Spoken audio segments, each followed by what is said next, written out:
Samajwadi party के जमात साथी इतना जानते हैं, वो इतिहास लिखना भी जानते हैं, इतिहास बदलना भी जानते हैं। दूसरी बार भी आपका मिनिस्टर होता और ये पक्का पुल का उद्घाटन हो गया होता। लेकिन साथियों, आपको और हमको सतर्क रहने की जरूरत है। अखबार और टीवी सड़कें वैसी ही हैं जैसे हम लोगों ने बना के छोड़ा था।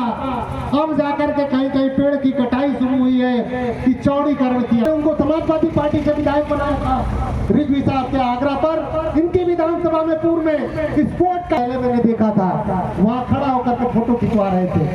काश आप ये फोटो तो आज हमारे पूर्वांचल के बच्चे उसमें पढ़ रहे होते, खेल रहे होते, और कई उसमें से शायद सचिन तेंदुलकर, कई उसमें से विराट कोहली और कई उसमें से ध्यानचंद बन करके निकल रहे होते। तो हम लोग भी अपना सिया ऊंचा करके कहते कि हम ये जो हमारे ड्रीम प्रोजेक्ट ये हमने 2022 में ही अखिलेश जी से स्वीकृत कराया था अपने इलाके के लोग, और ये 5 साल तक दूसरा एमएलए हो गए जिनका कोई इस क्षेत्र से लेना देना नहीं। वो रहने वाले देवरिया के हैं और हमारे यहाँ के इतिहास और भूगोल से उनको ज्ञान ही नहीं है। यहाँ का इतिहास क्या है सिकंदरपुर का, यहाँ का भूगोल क्या है, यहाँ के लोग कैसे हैं, क्या इनका बैकग्राउंड है।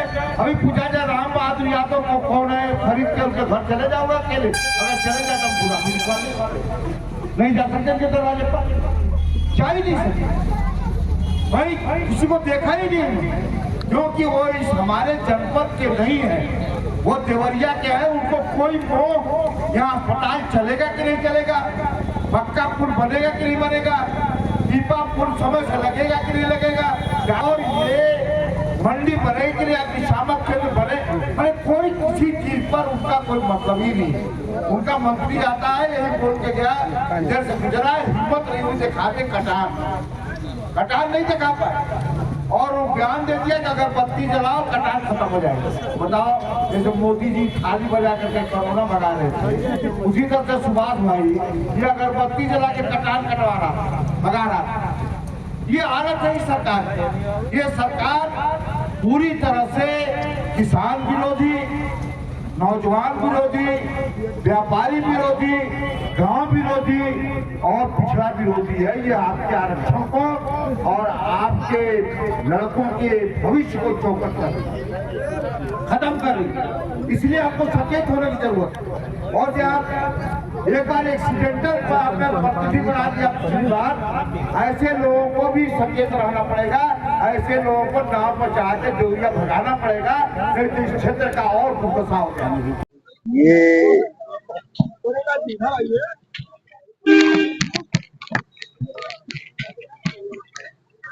खरीद दरौली घाट पर 2004 में हमने माननीय मुलायम सिंह यादव तक जो आजादी के बाद से इस इलाके की मांग थी बिहार यूपी को जोड़ने के लिए पीपा पुल, ये हमने 2002 में जब एमएलए हुआ, जो मनियर इलाका भी था, तो हमने मुलायम सिंह यादव जी से इसे स्वीकृति कराई थी और ये लग गया था और ये चालू भी हो गया था।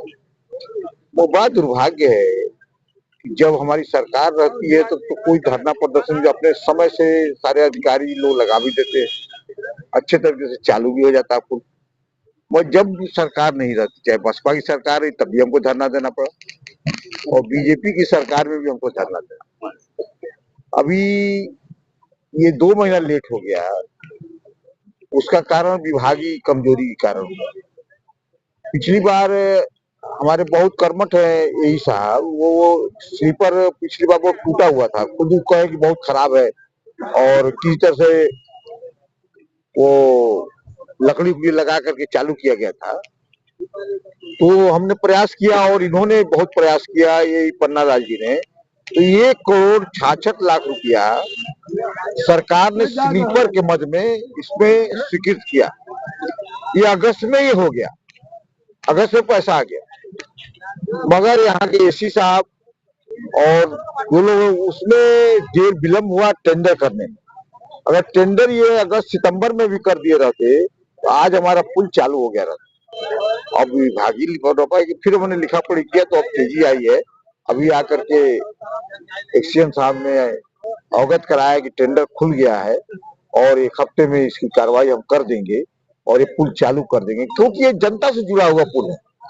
ये हमारे इलाके की नहीं, पूरे हमारे कॉन्स्टिट्यूंसी से लोग, जितने लोगों की बिहार में रिश्तेदारियां हैं, बहुत ज्यादा रिश्तेदारियां, और आवागमन चालू हो जाता है, रिश्तेदारियों में आना जाना, और व्यापार बढ़ जाता है। यहाँ के लोग जाकर के सिवान मैरवा तक व्यापार करते हैं, और उधर के लोग आकर के यहाँ सिकंदरपुर से लेकर बलिया तक सामान लाते हैं, ले जाते हैं। कुछ चीजें बिहार में सस्ती हैं, कुछ इधर सस्ती, तो लोगों को बहुत एक रोजगार का अवसर भी मिलता है। हमारी कोशिश है कि हमारा पक्का पुल भी बन जाए, इस दिशा में मैं काम कर रहा हूँ।